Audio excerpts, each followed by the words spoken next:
Good morning, everyone. Happy Monday. We're looking at dividing shapes, part C, lesson 11.4. Let's go ahead and dive right in. All right, boys and girls. For question check-in, let's go ahead and make sure those listening ears are turned on. You can show me that your eyes are on my screen. You can hold up cactus hands for me and show me that you are not holding any toys, pencils, markers, or anything that could distract you, and go ahead and wave good morning to each other. You can put your hands down and take a deep breath. Go ahead and let that breath out. Are you going to give this lesson your absolute best? Give me 2 thumbs up. Fantastic. All right, guys, remember we are recording every lesson that we have here so that you can go back and watch the recording again if you need to. And don't forget about our classroom rules. Lesson goals for today. I can review what I learned about dividing shapes into equal shares. And I can show what I know about dividing shapes into equal shares. Good morning. So today we are going to review how to divide shapes. We are going to look at a way we can split a circle and a rectangle into 2 equal parts or halves. So when we have 2 equal parts, they are called halves. The first shape we're going to look at is the circle.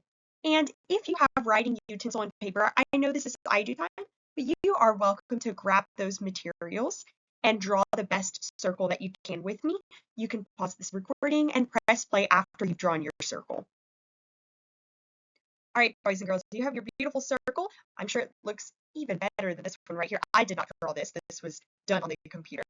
So remember, we are going to split the circle in half equally by using a vertical line. So a vertical line is a line that goes up and down.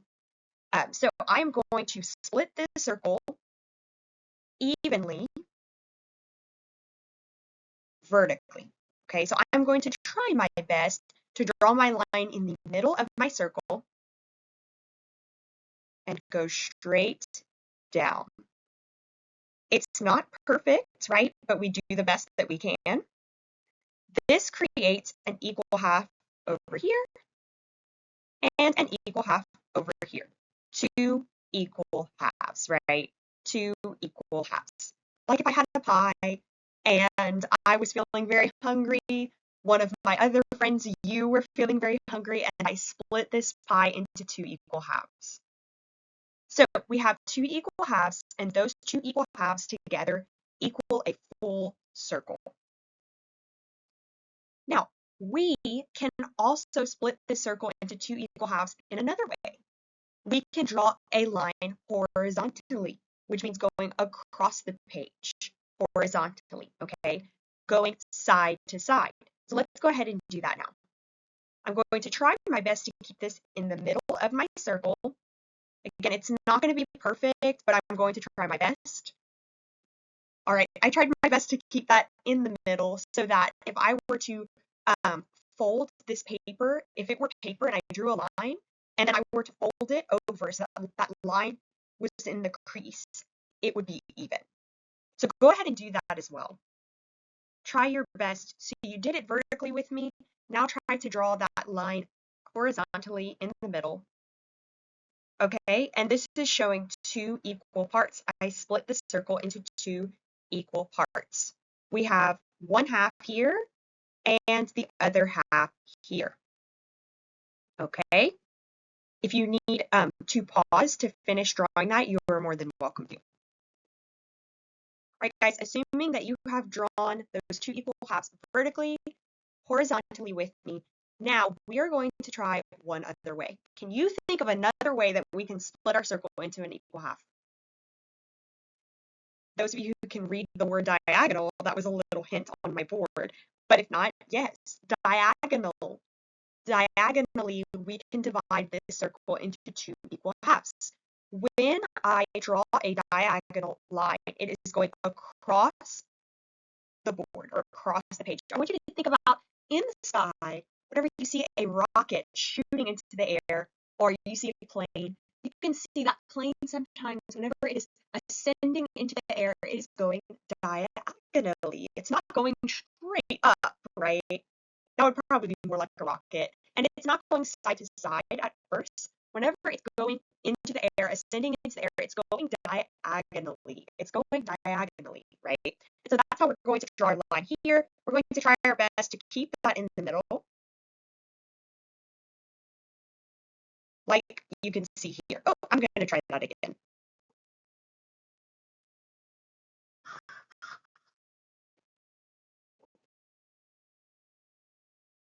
There we go.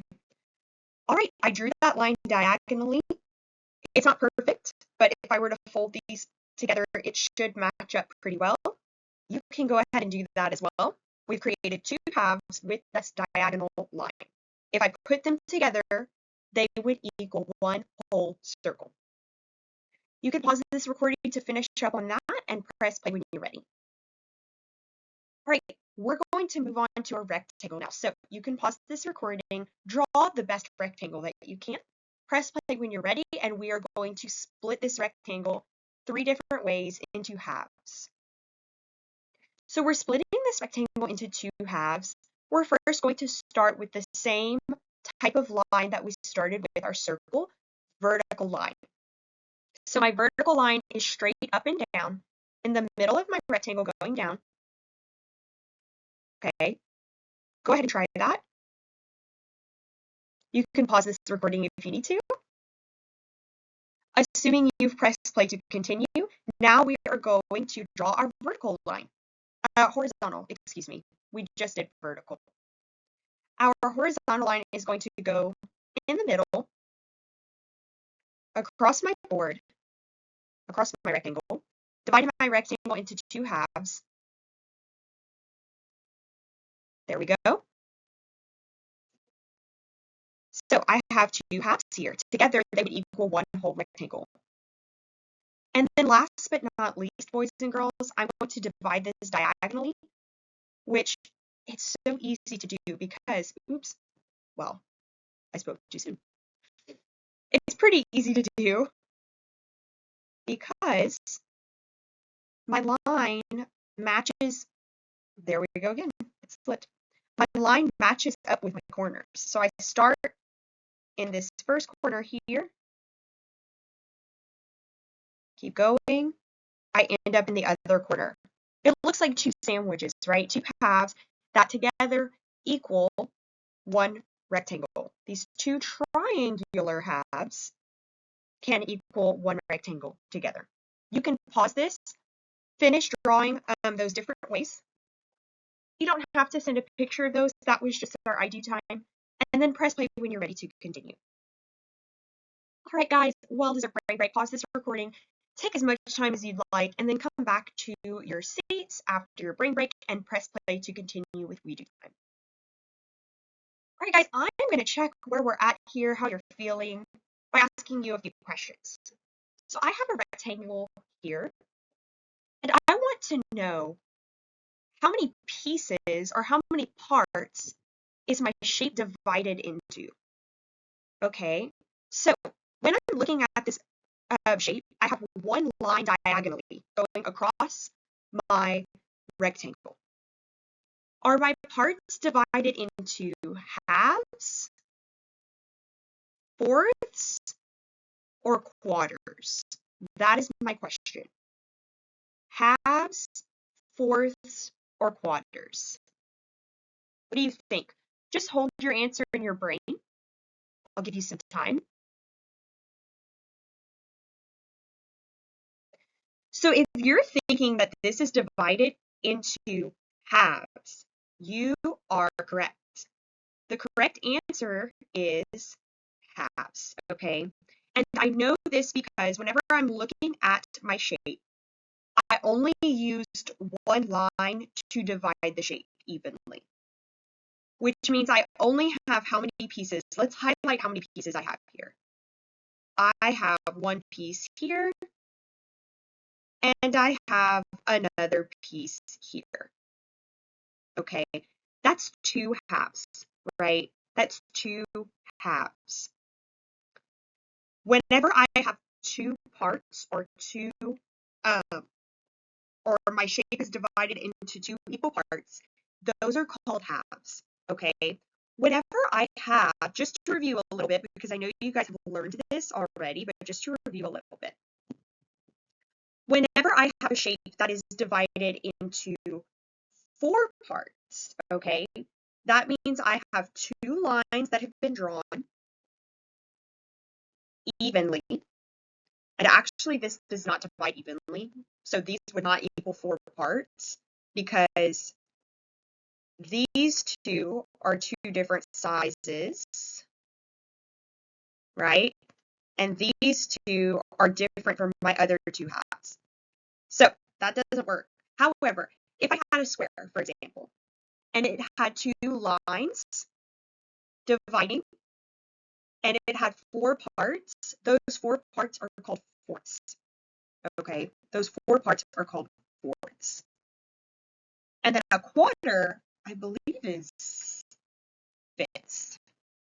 Actually, sorry guys, correction, I had to have a little refresher. Four parts are called fourths, or they can also be called quarters, which makes sense. I should have known that, but that's okay for a refresher. So again, halves is two parts, fourths is four parts, and quarter is also four parts, because guess what? Four parts equals $1, right? 25 cents, 50 cents, 75 cents, $1. So that's why we can also call four parts quarters. Okay, friends, another we do time question for you. I want to know, how many parts do I have here? If I were asking you the number or the amount of parts shown, how many parts do I have here? If you are thinking two parts, you are correct. One part here, another part here. Those are two parts, or halves. All right, friends, I have a turn and talk time question for you. Let's talk about it. I want, with your partner, that is your learning coach or your sibling, I want you to look at these two different shapes, and I want to know which shape is divided into fourths. Which shape is divided into fourths? Pause this recording, talk about it with your partner, come up with your answer, and then press play to continue. Assuming you've pressed play to continue, the answer is the second shape is divided into fourths. 1, 2, 3, 4. Fourths, meaning four parts. Or if I were to ask you which shape is divided into quarters, it would also be that answer. If I asked you which shape is divided into halves, it would be the one to the left circled in red, because those are two parts. Great job, you guys. Now we are going to check your understanding. I'm going to ask you a few questions. You can grab materials if you don't have them yet. You should have them. But if you don't, pause this recording, grab your materials, and come back to your seats. All right, friends, we are looking at our first question here. I would love for you to write the answer on your board. So I'm going to be asking two you do time questions. You can choose either this one to answer and your learning coach to take a picture and send it to me on Class Dojo email or text message, or you can choose the second one. You get to choose which one. You need to work out both, or you need to answer both and participate in both. That way you're practicing your skills. However, I only need proof of one of them. So, first question for you. I'm looking at this circle that has been divided into parts. What are my parts called? Depending on how many parts I have, what are my parts called? Are they called halves, fourths, or quarters? Write A, B, or C on your board. If you're feeling like putting in extra effort, you can write half A, half B, fourth, or C quarter. Pause this recording, take your time, and press play when you are ready to reveal the correct answer. The correct answer is B, fourth, and actually also C, water is the correct answer. That was a tricky one because 2 of these are correct. How do I know that? Because if I look at my circle, it is divided into how many parts? Let's count. 1, 2, 3, 4. This is a great way, guys. If you ever need help figuring out the answer, you can draw the shape. You can draw the lines dividing it into parts, and then you can shade in each part as you count to help you, right? And I have 4 parts here, right? I know that 4 parts can be called fourths, or they can also be called quarters. So my answer is either B or C. B and C are the correct answers.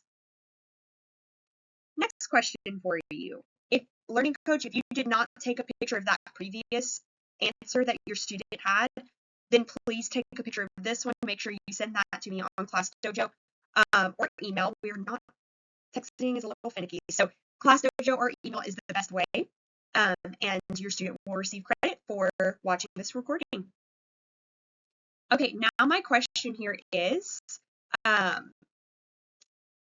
many parts are in this shape? How many parts are in the shape? Which is the correct answer? How many parts are in the shape? A, 2, B, 3, or C, 4? How many parts are in this shape? A, 2, B, 3, or C, 4?